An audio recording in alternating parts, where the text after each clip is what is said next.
तो study tips के study channel में आपका स्वागत है। और जैसे कि राष्ट्रकूट वंश के बाद मैंने बताया था कि हम आपको पल्लव वंश के बारे में आपको एक वीडियो लेकर आएंगे और इसमें पल्लव वंश के बारे में सब कुछ आपको बताया जाएगा। तो चलिए बिना किसी देरी के स्टार्ट करते हैं पल्लव वंश के बारे में। तो पल्लव वंश की राजधानी कहाँ थी? कांची थी। इस वंश का संस्थापक कौन था? सिंह विष्णु था। तो पल्लव वंश का संस्थापक कौन था? सिंह विष्णु था। सिंह विष्णु के दरबार में कौन रहते थे? भारवी नामक रहते थे, कवि विद्वान रहते थे, जिन्होंने किसकी रचना की थी? किरातुल जुकियम नामक पुस्तक की रचना की थी। इन्होंने कौन सी? किरातुल जुकियम नामक पुस्तक की रचना की थी। किसने? भारवी ने। इस वंश का अगला शासक कौन था? तो महेंद्र वर्मन था, जिसे वातापी के चालुक्य पुलकेशिन द्वितीय ने पराजित किया था। मैंने जब राष्ट्रकूट आपको पढ़ाया था तब मैंने बताया था कि पुलकेशिन द्वितीय जो है, जो जो आपका पल्लव वंश था, पल्लव वंश के महेंद्र वर्मन को पराजित करते हैं और उसके बाद उसके बेटा जो होता है नरसिंह वर्मन को पराजित करने के लिए जाता है, लेकिन नरसिंह वर्मन उसको हरा देता है और इसके पीछे पीछे आता है और वातापी कोंड की उपाधि धारण कर लेता है। कौन? नरसिंह वर्मन द्वितीय। किसको हराकर? पुलकेशिन द्वितीय को हराकर। अब देखिए, इस वंश के बारे में मैंने बता दिया आपको, महेंद्र वर्मन के बारे में। इस वंश का अगला शासक कौन बना? नरसिंह वर्मन द्वितीय। नरसिंह वर्मन द्वितीय के दरबार में अक्सर एक क्वेश्चन पूछा जाता है कि दंडी नामक जो विद्वान थे वह किसके दरबार में रहते थे? तो वह पल्लव वंश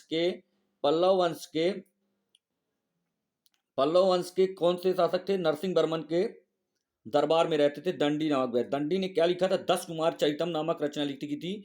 क्या लिखी है इन्होंने? 10 कुमार चरितम। 10 कुमार चरितम नामक पुस्तक किसने लिखी है? तो दंडी। किसके दरबार में रहते थे? नरसिंह वर्मन द्वितीय के दरबार में। फिर आपको रिवीजन क्या करना है? उनके महेंद्र वर्मन जो थे, महेंद्र वर्मन को किसने पराजित किया था? पुलकेशिन द्वितीय ने पराजित किया था। फिर इसके बाद आपको ये याद रखना है कौन थे इसके संस्थापक, कौन थे पल्लव वंश के? तो सिंह विष्णु इसके संस्थापक थे। और इनके दरबार में कौन रहते थे? भारवी नामक विद्वान रहते थे, जिन्होंने किरातुल जुकियम नामक पुस्तक लिखी थी। ठीक है। फिर नरसिंह वर्मन द्वितीय के बाद कौन बनता है? इस वंश का अंतिम शासक कौन बनता है? Aditya L one. आपको सिर्फ तीन ही शासकों के बारे में पढ़ना। आदित्य एल वन बनता है और आदित्य एल वन जो है, आदित्य वन है, उसे पल्लव वंश के स्थान पर चोल वंश की स्थापना कर दी थी।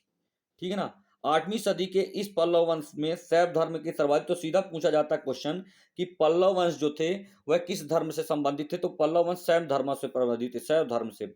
महेंद्र वर्मन जो था संगीत प्रेमी था। कद्राचार्य थे, इसने संगीत की शिक्षा ली थी।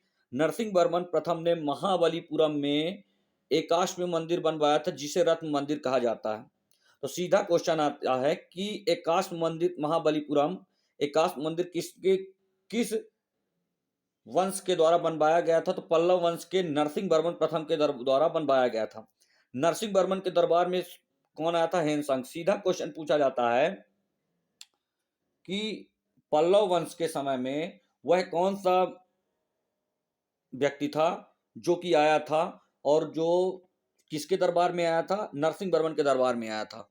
नरसिंह वर्मन द्वितीय ने कांची में कैलाश मंदिर का निर्माण किया था। तो कांची में कैलाश मंदिर का निर्माण किसने करवाया था? नरसिंह वर्मन द्वितीय ने कांची में कैलाश मंदिर का निर्माण करवाया था। तो इस समय आप, ये हो गया आपका खत्म।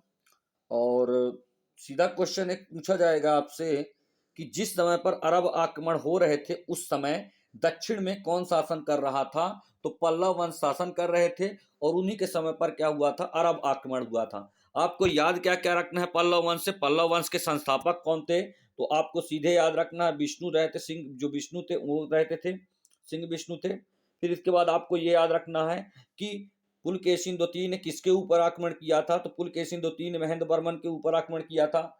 फिर तीसरा आपको याद रखना है कि नरसिंह वर्मन ने किसे पराजित किया था? तो पुलकेशिन द्वितीय को पराजित किया था। फिर आपसे एक क्वेश्चन पूछा जाएगा सिंह विष्णु के दरबार में कौन रहते थे? तो सिंह विष्णु के दरबार में भारवी रहते थे। ठीक है ना। और नरसिंह वर्मन के दरबार में कौन रहते थे? तो नरसिंह वर्मन के दरबार में दंडी रहते थे। दंडी ने क्या लिखी थी? 10 कुमार चैतम लिखी थी और भारवी ने क्या लिखा था? किरातुल जुकियम नामक पुस्तक लिखी थी। फिर ये लिखेंगे आपके नरसिंह वर्मन ने कौन से मंदिर बनवाया था? तो एकाश महाबलीपुरम मंदिर बनवाया था और नरसिंह वर्मन द्वितीय ने ही कांची में कैलाश मंदिर का निर्माण करवाया था। तो ये क्वेश्चन आपसे पूछा जाएगा कि कांची का जो कैलाश सॉरी सॉरी मैं ये आपका जो क्या बोलते हैं पल्लव वंश जो है यह किस धर्म से संबंधित है? ये आपसे क्वेश्चन पूछेंगे कि पल्लव वंश जो है किस धर्म से संबंधित है? तो ये आपको बता देना है शैव धर्म से संबंधित है। अच्छा, आपने ये नहीं पूछेंगे कि आपने कहानी पीछे क्यों नहीं बताई, क्योंकि आप जिस वंश के बारे में पढ़ेंगे आपको उसी वंश के बारे में पढ़ना और इधर उधर भटकना नहीं है, नहीं तो आपको हिस्ट्री याद नहीं होगी। इसके बाद में पल्लव वंश के बाद आपको चोल वंश लेके आऊंगा और मिलते हैं चलिए नेक्स्ट वीडियो पर नेक्स्ट टॉपिक के साथ।